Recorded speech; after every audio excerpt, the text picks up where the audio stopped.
Okay, today I'm going to give my ranking on The Hangover Part 3. I watched this last night with my mum and my brother. I'm going to be basing my score out of 10. It's going to be on the cast, the genre, the Rotten Tomatoes rating, is it connected well to the rest of the franchise,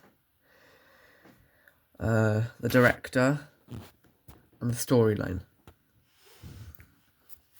Okay, first of all, the cast is Bradley Cooper,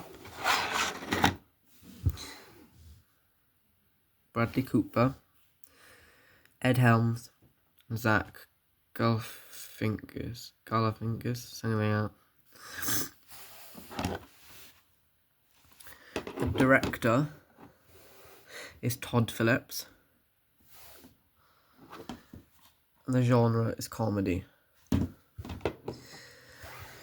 First of all, I would like to say that the film did not interest me as much as the other two.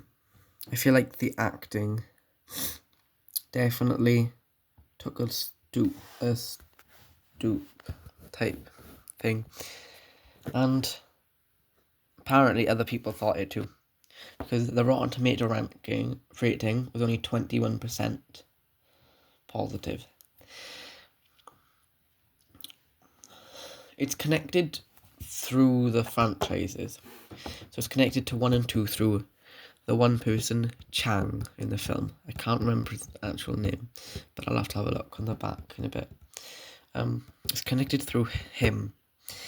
So basically, in the first film, they steal his casino chips and they have to get them back to the mob boss.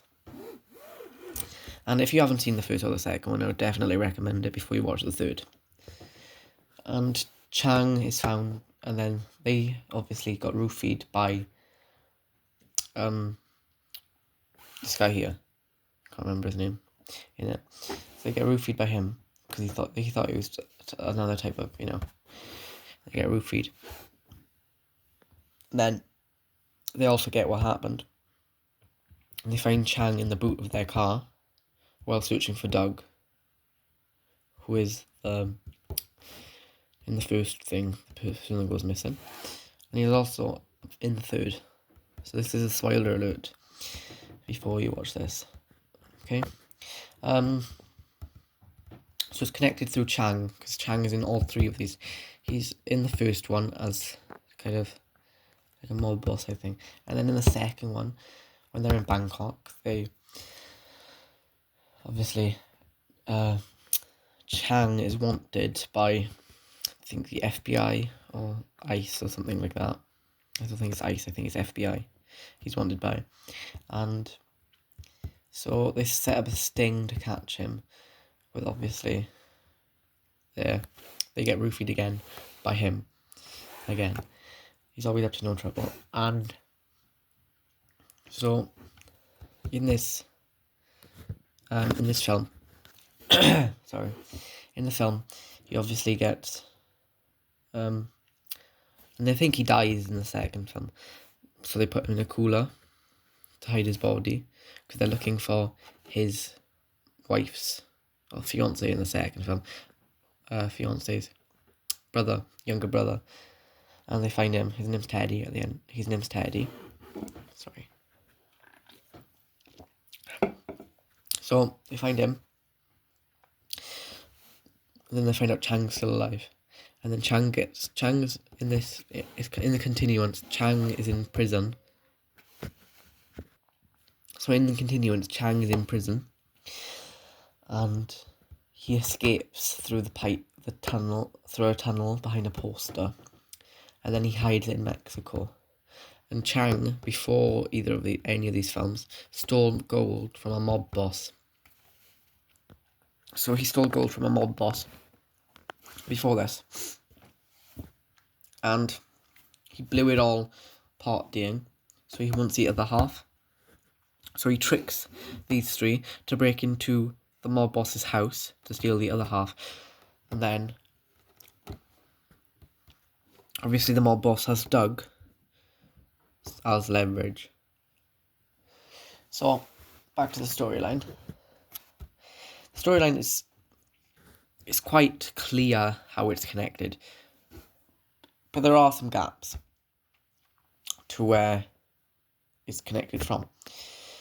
I would definitely say that the first film was at least a 7 out of 10 for me, because it was an amazing comedy. And just overall, it was great acting in the first film. Great, great storyline and great everything. I do think the more films you make of the one series, they just get worse and worse. But obviously, there is stuff like Marvel, which just gets better and better. Because you see Infinity War versus the first Avengers, which one are you picking to watch? Infinity War, because it's better. But obviously, this is one of them franchises that just gets worse and worse as you go on. As the second movie was quite good, but it didn't interest me as much as the first one. Obviously, the rating is a 15, so don't watch it unless you are 15. And the second one for me stoops down to a 5, because it doesn't interest me as much. But the first one is definitely a 7 or 8 out of 10. So, Chang is the connection between these films, and for this film, my rating is a 4.7 out of 10. Because it's got decent story, but it just doesn't have the explanation that you need. And I think I was kind of bored through this. I was on my phone because I couldn't stay focused on the film. Because when you have a good film, you want to watch it. It's like the Fast and Furious movie, in my opinion. I can watch them without going on my phone. But this is bored me a lot. So my final rating for this film is a 4.7 out of 10. And comment below if you want me to rate any other movies. Thank you. Bye bye. Don't forget to like, subscribe, and comment any future videos, ideas. Bye bye.